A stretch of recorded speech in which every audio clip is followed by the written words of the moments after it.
Hello दोस्तों, Manju Hindi story में आपका स्वागत है। आज की कहानी है पुनर्विवाह। अभिषेक आज बहुत खुश था।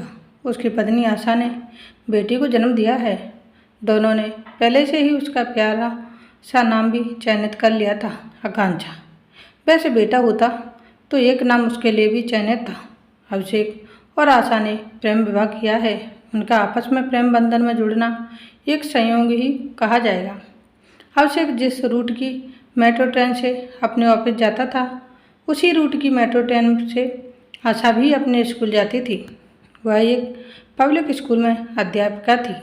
पहली बार जब अभिषेक ने भीड़ भरी मेट्रो ट्रेन की बोगी में एक स्टेशन पर चढ़ी आशा को अपनी सीट पर खड़े होकर आग्रहपूर्वक बिठाया था, तब उसको न केवल खुशी हुई थी, बल्कि एक नारी के प्रति सम्मान की भावना थी मन में उपजी थी। फिर तो ये एक सिलसिला सा बन गया। अभिषेक और आशा की नज़रें कब एक दूसरे को मेट्रो ट्रेन की बोगी में ढूंढने लगी। उन्हें इसका एहसास ही नहीं हुआ कि अभिषेक जिस मेट्रो स्टेशन पर चढ़ता है, उससे अगले स्टेशन पर आशा भी चढ़ती है। फिर आधे घंटे के सफ़र के बाद दोनों एक ही स्टेशन पर उतरती। इतने समय के अंतराल में दोनों अपने अपने कामकाज के संदर्भ में खूब बातें करते। दोनों को एक दूसरे का व्यवहार अच्छा लगा। दोनों ही अपने मन में महसूस करते कि हमारी आपस में शादी हो जाती तो जीवन बहुत सुखमय होता। सहानुभूति एवं उदारता की भावना से दोनों के दिल ओतप्रोत थे। दोनों की मुलाकातों का सिलसिला 2.5 महीना ही चला था कि आशा ने आना बंद कर दिया। अभिषेक को उसका फ़ोन स्विच ऑफ मिलता था। इस बीच अभिषेक ने कभी उसके घर का पता भी नहीं पूछा था। हाँ, स्कूल का नाम मालूम था जहाँ वह अध्यापिका थी। एक दिन अभिषेक आधे दिन की छुट्टी लेकर उसके स्कूल गया। वहाँ अभिषेक को आशा के बारे में जो बात पता चली, उसे सुनकर लगा जैसे उसके ऊपर वज्रपात हो गया हो। 2.5 महीने का प्रेम सचमुच 2.5 अक्षर प्रेम बन चुका था। आशा पहले से विवाहित थी। उसके पति भारतीय सेना में नौकरी करते थे।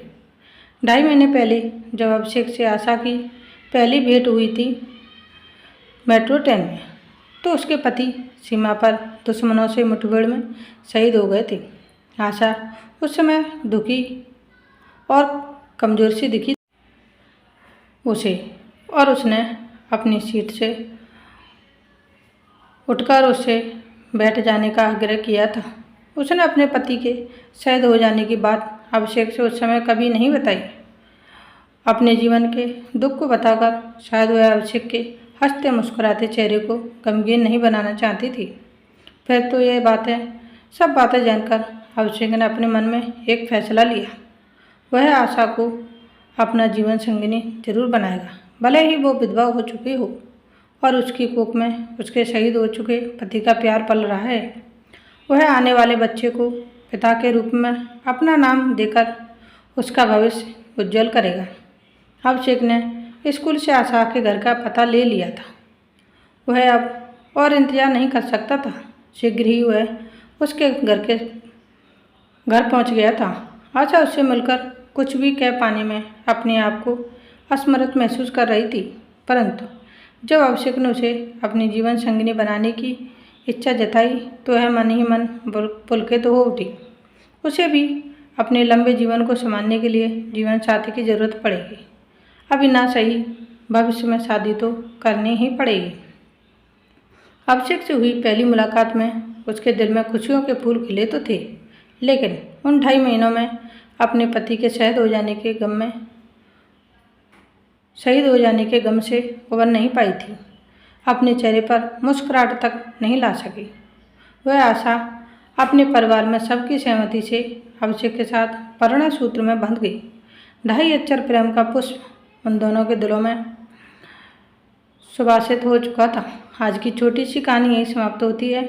मिलते हैं नई स्टोरी वीडियो के साथ। Thanks for watching. Please like share and subscribe. धन्यवाद।